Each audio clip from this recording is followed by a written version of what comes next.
ఒంటరిగా డిప్రెషన్లో ఉన్న వాళ్ళకి మాత్రమే ఇప్పుడు నేను కొన్ని విషయాలు చెప్తా. ఒక బుక్లో కొన్ని విషయాలు చదివిన తర్వాత ఒంటరితనం నుంచి మన మైండ్ని ఎలా మార్చుకోవాలి అనే ఒక చిన్న ఫార్ములా చదివిన. అదేంటంటే ఒంటరితనంగా ఉన్న వాళ్ళు ఎట్లుంటారంటే డిప్రెషన్ అయిపోతారు, లేని వాటి గురించి ఆలోచిస్తారు. అంటే గతంలో జరిగిన గాయాల గురించి ఆలోచిస్తారు. అది లవ్ ఫెయిల్యూర్ కావచ్చు, ఫ్యామిలీ కావచ్చు, జాబ్ కావచ్చు, ఎవ్రీథింగ్. ఏదో మిస్ అయిన ఫీలింగ్లో బతికేస్తారు. వాళ్ళు ఎట్లయిపోతారంటే ఒక డిప్రెషన్లో అయిపోయి ఒక గదిలో కూర్చొని డార్క్లో బతికేస్తూ ఉంటారు.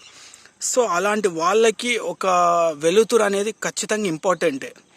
సో ఆ వెలుతురు ఎవరో వచ్చి వాళ్ళ జీవితంలో నింపరు, ఎవరో వచ్చి అలాంటి వాళ్ళకి లెసన్ చెప్పరు. సో నేనేమంటున్నా అంటే అలాంటి ఒంటరితనంగా ఉంటున్నాం అనగానే ఏకాంతంగా బతకడానికి ప్రయత్నించాలి. అది ఏంటి, రెండు ఒకటేలాగా అనిపించవచ్చు, బట్ ఏకాంతంగా బతకడము ఒంటరితనంగా చాలా డిఫరెన్స్ ఉన్నాయి. ఒంటరితనం అంటే గతంలో జరిగిన విషయాలను గుర్తు చేసుకొని బాధపడడం, లేని వాటి గురించి ఆలోచించడం, డిప్రెషన్ అయిపోవడము. అంటే ఒంటరితనంలో మన మైండ్ని మనమే పాడు చేసుకుంటూనే మన చుట్టూ ఉన్న వాతావరణాన్ని కూడా పాడైపోయే విధంగా తయారవుతుంది మైండ్.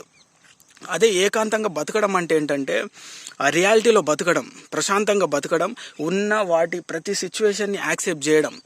ఏకాంతంగా బతికే వాళ్ళు లేని వాటి గురించి ఆలోచించరు, గతంలో జరిగిన విషయాల గురించి పెద్ద పట్టించుకోరు, ఉన్న దాంట్లో సంతోషంగా ఉండడానికి ట్రై చేస్తారు. వాళ్ళు ఎట్లా ఉంటారంటే రియాలిటీలో బతుకుతారు, ఏదొచ్చినా యాక్సెప్ట్ చేస్తారు. ఎందుకంటే వాళ్ళకి ఒక క్లారిటీ వస్తుంది, వాళ్ళ ఆలోచనలో ఒక క్లారిటీ అనేది వస్తుంది. What is the life, what is the meaning of life అని. సో నేను ఏమంటున్నా అంటే ఇప్పుడు నువ్వు ఒంటరిగా డార్క్లో కూర్చోవడం వల్ల నీ లైఫ్ని నువ్వే స్పాయిల్ చేసుకుంటున్నావు. అలాంటి పొజిషన్లో గొప్ప గొప్ప రైటర్స్ చాలా పుస్తకాలు రాసినారు. ఒక పుస్తకం అట్లా నీ చేతిలో పెట్టుకొని చదవడం మొదలుపెట్టు.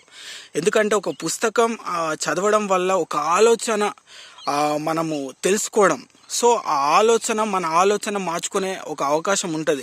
ఎందుకంటే గొప్ప గొప్ప సెలబ్రిటీస్ కూడా కొన్ని పుస్తకాల వల్ల, అంటే కొన్ని పుస్తకాలు చదవడం వల్ల వాళ్ళ యొక్క లైఫ్ స్టైల్నే మార్చుకున్నారని కూడా ఒక్కసారి మీరు హిస్టరీ వెతకండి, మీకు ఒక క్లారిటీ వస్తుంది.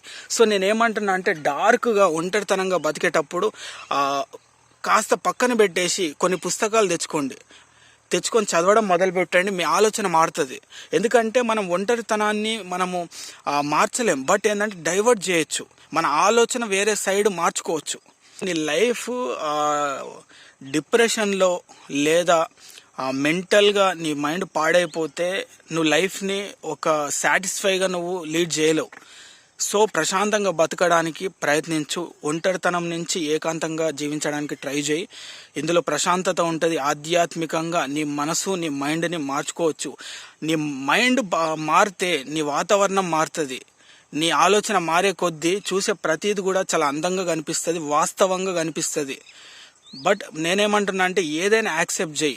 వాస్తవంగా బతకడం అంటే ఉన్న దాంట్లో సంతోషంగా ఉండడము, నీ చుట్టూ జరిగే ప్రతి సిచ్యువేషన్ని యాక్సెప్ట్ చేయడం. సో ఒంటరిగా బతికే ప్రతి ఒక్కళ్ళ మైండ్ సెట్ని మారడానికి ఒక మంత్రం ఉంది, ఫార్ములా ఉందంటే ఏకాంతంగా బతకడానికి ప్రయత్నం చేయి.